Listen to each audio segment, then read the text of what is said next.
Hello everyone and welcome back to another roll call. Sorry it's been so long since the last one. As I mentioned in other videos, I was on vacation and I wanted to do some easier videos that I didn't have to edit as much. But now that I'm back on vacation, we're going to start doing some more roll calls because I do want to get through all of the classes and species in the new player's handbook. So as usual, we have went ahead and chosen randomly. I just, random number generator with the number of species and classes that are left. So today, we are actually making a dragonborn wizard. And this is going to be a blue dragonborn. That's not going to be a huge issue. Oh, dragonborn is not going to be his name. Silly Corey. And his name her name as randomly chosen from Xanathar's Guide to Everything is going to be Jheri. Hold on, I gotta make sure I spell this right because the names for the dragonborns are weird. Wystongjiir. And if that's hard to pronounce, well, you're absolutely right. It is. It is difficult to pronounce. Again, you don't have to give them that name. You can make any name you want. We're actually going to make her a criminal because I feel that's a nice different one that we can do, and it's one that will give us bonuses to Constitution and Intelligence, which are both important for wizards. And for subclass, we're going to go with a Diviner Wizard. Now, we're also going to do something different this time. We are actually going to teach you guys how to do point buy. Point buy is actually really easy. In the book, in fact, I have it right here. In the book, there is a page, same page that you have the standard arrays for each class, and on those, you also have the options on how to do point buy. And the way point buy works, one moment, and the way point buy works is that you have scores, and you have a cost for each of those scores. So if you put an 8 in a score, it's with 0 points. You can put an 8 in every score, and it's not going to matter. So worst case scenario, you have a -1. 9 points is going to cost, or a score of 9 is going to cost 1 point. A score of 10 is going to cost 2 points. 11 is going to cost 3 points. 12 is going to cost 4 points. 13 will be 5 points. 14 will be 7 points. And 15 will be 9 points. Now, this is all important because you have 27 points to work with. So here's what we're going to do. I already went ahead and decided what I'm going to put where, and we're going to kind of min-max this a little bit.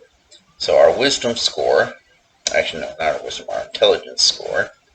Where's my intelligence? Here we go. So our intelligence score is going to be 15, but then we're also going to get 2 more from our background because we're going to do the criminal background.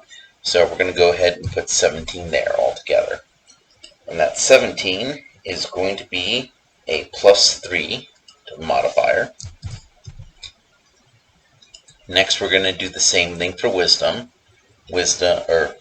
Not wisdom. Why do I keep obsessing over wisdom? Okay. So this one is going to be 15, but we're going to give it the +1 from Constitution as a criminal. So that's going to be 16 altogether. Strength, we're going to go ahead and we're going to put 9 in there. It's worth 1 point. That's going to give it a -1 modifier. For dexterity, we're actually going to put some points into this one. We're going to do 12 for this one. And that is going to give it a +1 modifier. Constitution, I didn't put a modifier for that. So +2 in Constitution. Now we finally do Wisdom. Wisdom is going to be 10 points, which is a +0.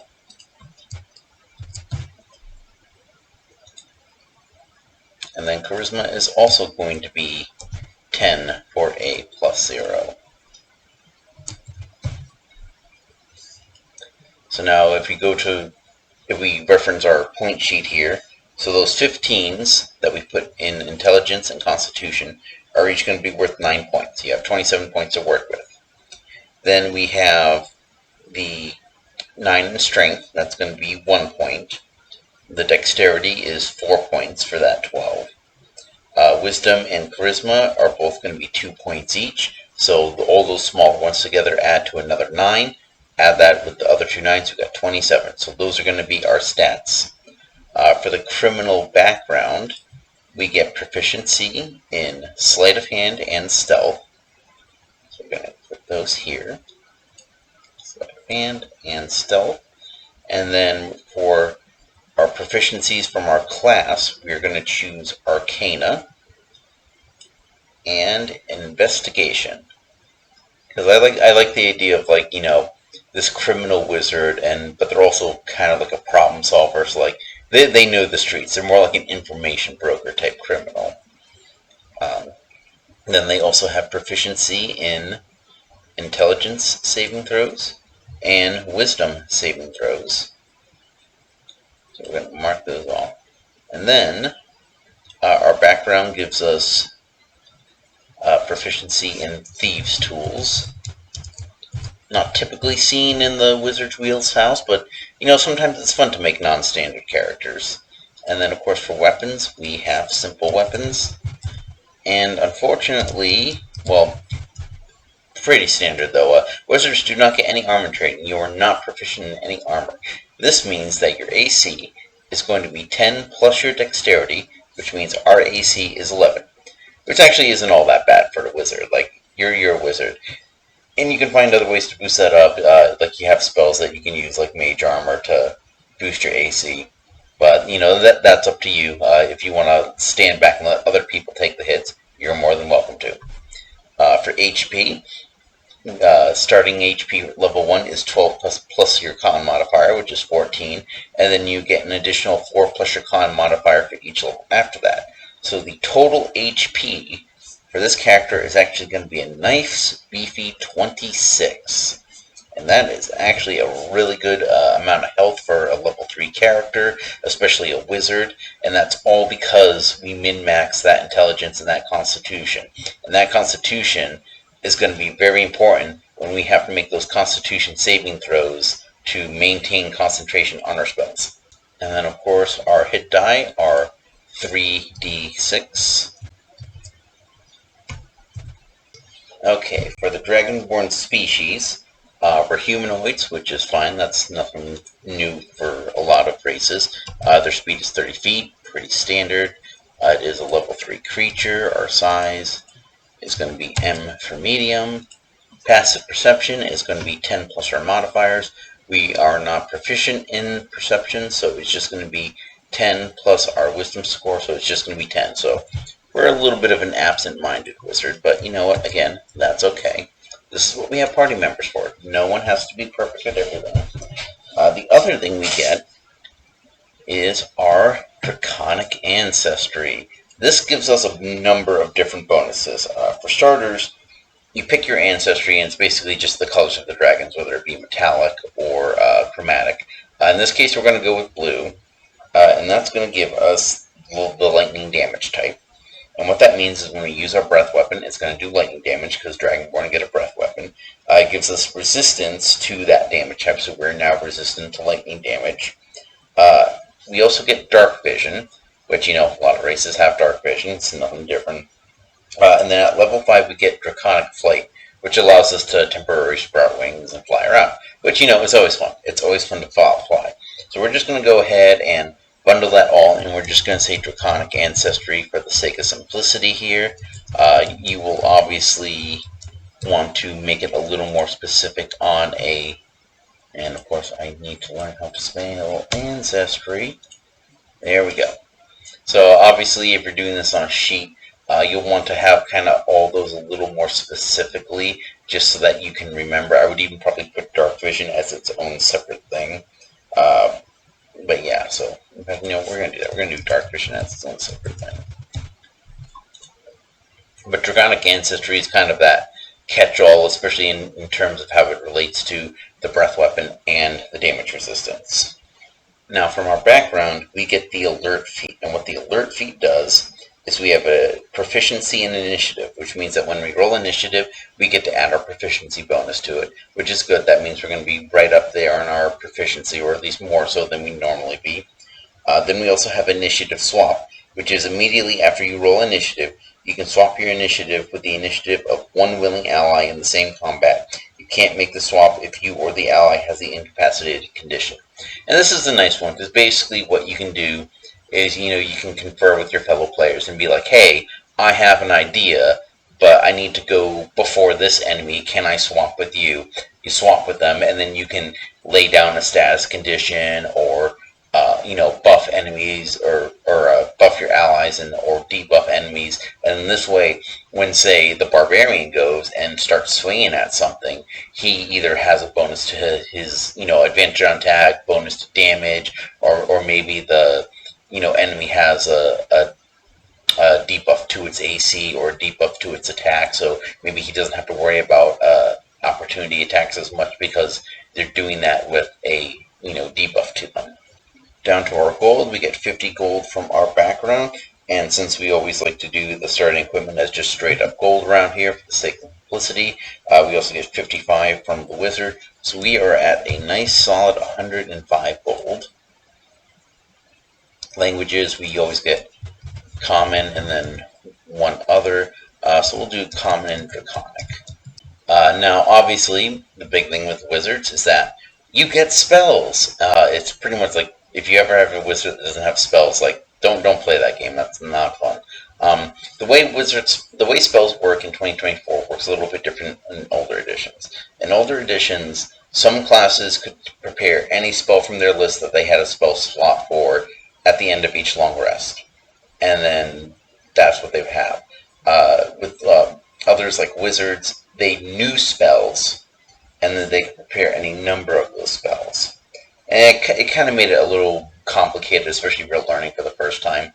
But they've kind of simplified that. So now, there's no known spells and prepared spells. There's just prepared spells. The difference comes when you decide when you can change your prepared spells. A class like a wizard can only change their prepared spells when they level up. So basically, you always know all of your spells, but you have some of them prepared. And then when you level up, you can swap those out, change them, etc. Others, such as the Bard that we did earlier, those you prepare at the end of a long rest. So Bards can be switching out their spells every single day if they want to. But again, you still have to meet the requirements. So you still need a spell slot that can cast that spell. It has to be a level for those, and it has to be from your spell list. And that's fine. It essentially works the same, but they've simplified it so that you don't have to worry about knowing the spell and preparing the spell. Now the big differences with wizards is they still kind of have known spells, but not quite. It's just that when you're a wizard, you're not choosing from your whole spell list. When you start, you're going to have your spell book, and you're going to pick a number of spells for that spell book. And then when you level, you get to add more spells to that spell book. But you can choose those spells from anywhere in the wizard class, again, assuming you have the prerequisites for those spells, namely the spell slots. So you put those into your book, and then you prepare spells from your spell book. But the wizard is one of those classes that you are going to prepare your spells at the end of a long rest, but you're only doing it from that spell book. So again, it's kind of weird. They do kind of have known spells, but it is simplified. You're just picking from a smaller list, and you just get to curate that list. But again, if you look at the page 235, you can see, I made a mistake. Bards only get to prepare their spells when they gain a level, so that's on me. That's my bad. Same thing with sorcerers and warlocks. Maybe I'll even do a whole separate video about how spells work in the game, because honestly, it is complicated, especially for new players. But otherwise, clerics, druids, paladins, and rangers, and wizards all get to change at the end of a long rest. So you will get to change your spells as a wizard more often. But again, you're choosing those only from the spell book. So what we'll do here, we almost forgot to alert, so we got alert here. Class features, we have spell casting. And then of course for our spell casting, we have our, one second. And then, of course, because we're a spellcaster, we're going to go ahead and have a spellcasting modifier, which in this case is going to be our intelligence. That's why we use point by to up our intelligence. The spell save DC is 8 plus spellcasting plus proficiency. So we got 8 plus 2 proficiency is 10, plus 3, I believe it is, on intelligence. Yep, so that's going to be 13. So right away, we have a nice beefy spell save DC. And the spell attack bonus is basically the same thing. It's your spell attack modifier and your proficiency bonus. So the spell attack bonus here is going to be a +5, and you're just going to add that to whatever you roll on the d20 for your spell attacks. Next, for wizards, we get Ritual Adept. We can cast any spell as a ritual if that spell has the ritual tag and the spell is in our spell book. You needn't have the spell prepared, but you must read from the book to cast the spell this way. So this is a nice one to have, because this means that if you have a spell that you're not necessarily going to use in combat, ritual spells you can always cast without a spell slot. It just takes longer. So in this case, what this is saying is that we don't even need those spells prepared. So if it's a spell that we're not really going to have a lot of utility for, but it's going to be interesting to have, and you're not going to be using it in combat, so you have that extra time, you might as well just never prepare that spell, and then you can always have it on the back burner. So ritual casting, nice one for wizards to have.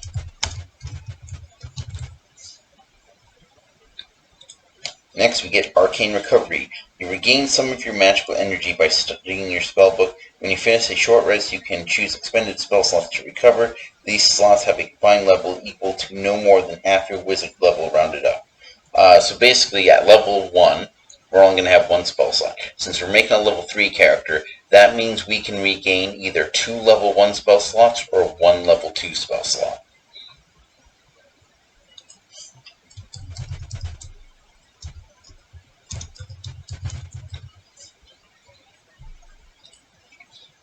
Next, we get Scholar. While studying magic, you also specialize in another field of study. Choose one of the following skills that you have in which you have proficiency: Arcana, History, Investigation, Medicine, Nature, Religion, and you have expertise in the chosen skill. So this is actually perfect because we have Arcana and Investigation. So we'll go ahead here and we're just going to, so instead of a +2, those are going to be +4. And I will remember to fill out the rest of these later at the end. We want to make sure we get. Next, we're going to get our subclass. So we are going to go over, and as I said, we are making a diviner.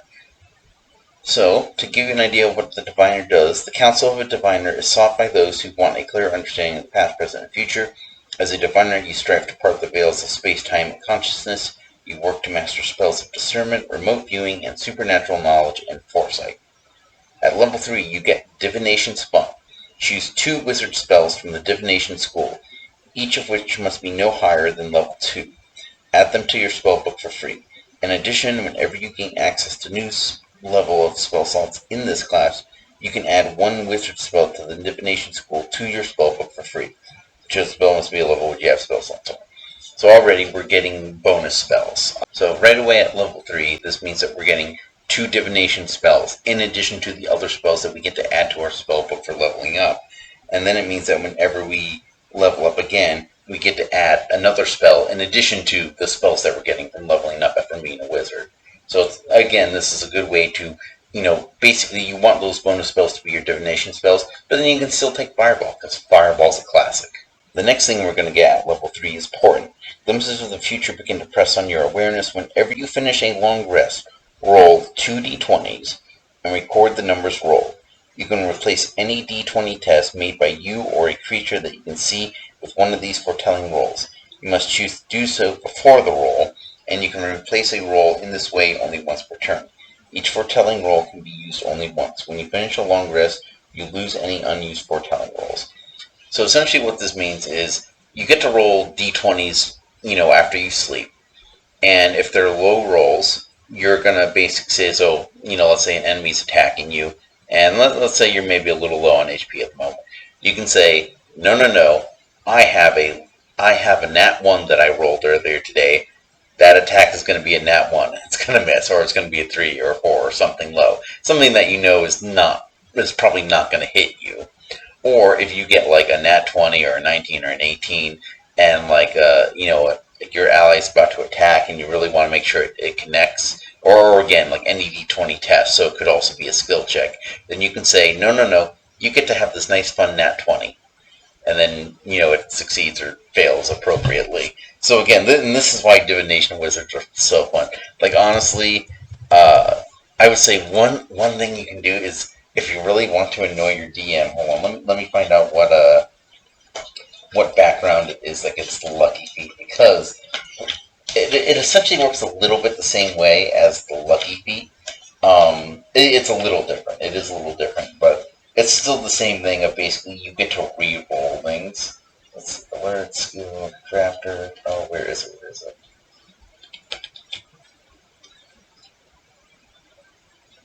Here we go. So if you're a merchant, you get the lucky pizza. God, I almost want to make him a merchant now, but it's too late. We've committed. But you can make him a merchant, get that lucky feat, and basically between re-rolling with lucky and having your divination, you can basically just make things go whatever the way you want. You can just like totally Scarlet Witch the whole thing. But now we have a more important thing to do for the wizard, and that is we have to choose some spells. Because again, what is a wizard if you don't have spells? Alright. So we're going to start with cantrips here.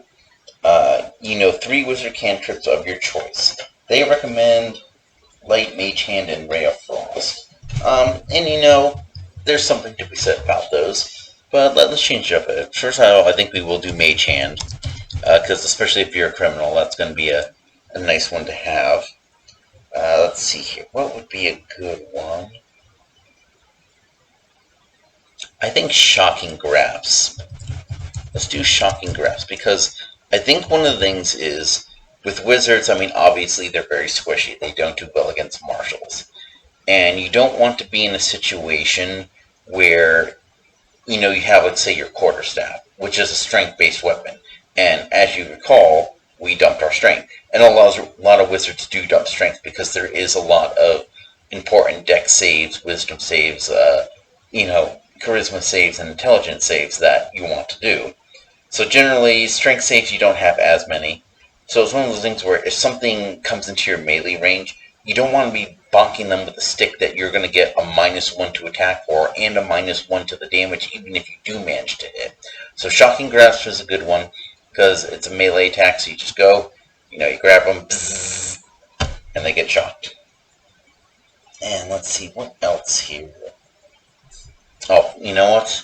Classic Prestidigitation. I think I spelled that right. I probably butchered that. Yeah, honestly, I would go Prestidigitation every time. It seems like a stupid spell because it has no combat ability, but the ability to clean yourself off, like literally, if your party goes through the sewers and you're covered in slimy, smelly stuff, you can just go done. You're all clean. No more slimy, smelly stuff on you. Okay, so now we get to choose. For our starting spells, we get to choose 6 level 1 spells. So let's go through here. Let's do Charm Person, because you're a criminal and your charisma is neutral. So having Charm Person is going to be one of those things where it is going to help you a lot, even if it is morally questionable. But again, we're a criminal, so Charm Person. Let's do Detect Magic. Let's do Disguise Self. That seems like a very criminally thing to do. Okay, now we do want some attack spells. You know what? You can't go wrong with Magic Missile.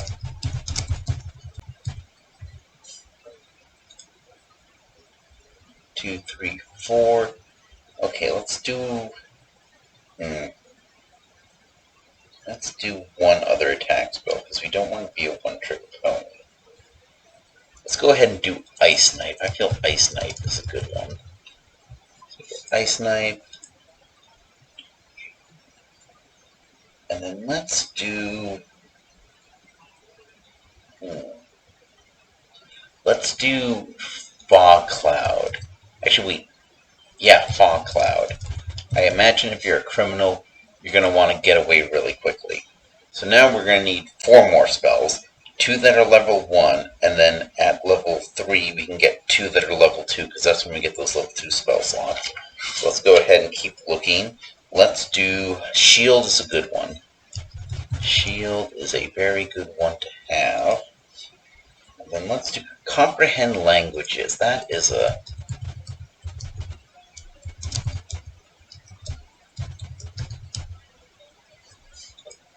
That's a good one to have. So we got 2, and then we need another 2. Let's do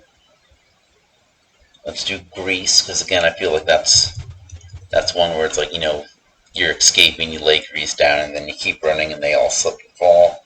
And then let's do... Oh yeah, you know what? I mentioned low AC. Let's do Mage Armor. Mage Armor, up that AC. So now, we need divination spells. And we can add... Hold on a second.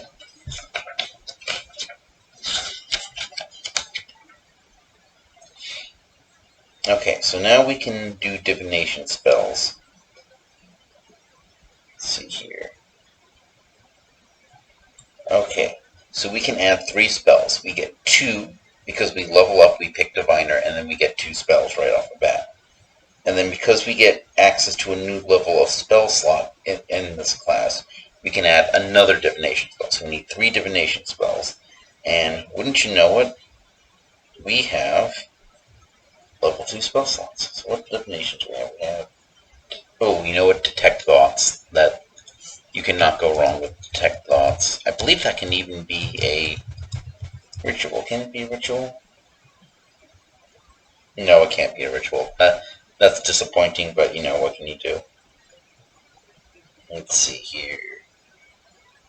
Okay, object, Mind Spike. Ooh, See Invisibility. That's a good one. See Invisibility. And let's go with Locate Object. Now, granted, I don't have a lot of attack spells, especially this level 2. I could have gone with Mind Spike, but at the same time, I think this is good, because I think our focus is going to be, we are going to be more of a support, because, we have our magic missiles, we have our ice knife, those are going to be our offensive spells. A lot of our other spells we're going to use to support our fellow party members, and then, worst case scenario, we can do Shocking Grasp. Maybe in the future, let me see here.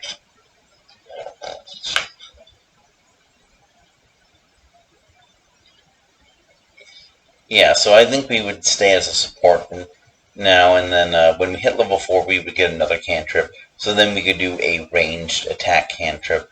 But again, it's one of those things where we're not going to really be the blaster, because we're a divination wizard. If you want to go blaster, you definitely want to go with the evocation wizard, because there's the ones that, they like to shoot fire and all that stuff. So we got our spells now, so let's go ahead and just clean up anything that we might need to do. We have our hit dice, we have our death saves. Let's go ahead and add all of our modifiers. So unfortunately, our strength is not our best stat. We got -1 in each of those. Dexterity, we got a +1. Not great, but not bad. That's one there. We are proficient in sleight of hand and stealth, so that's going to be +3 on those.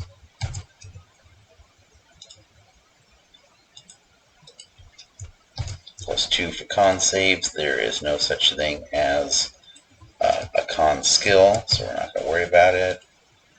And these are all +0.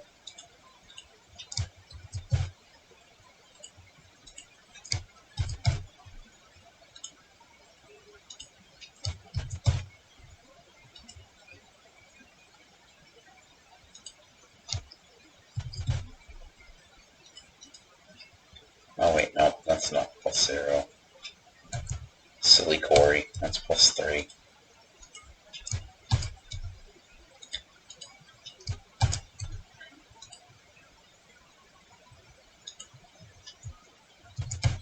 These are all +0.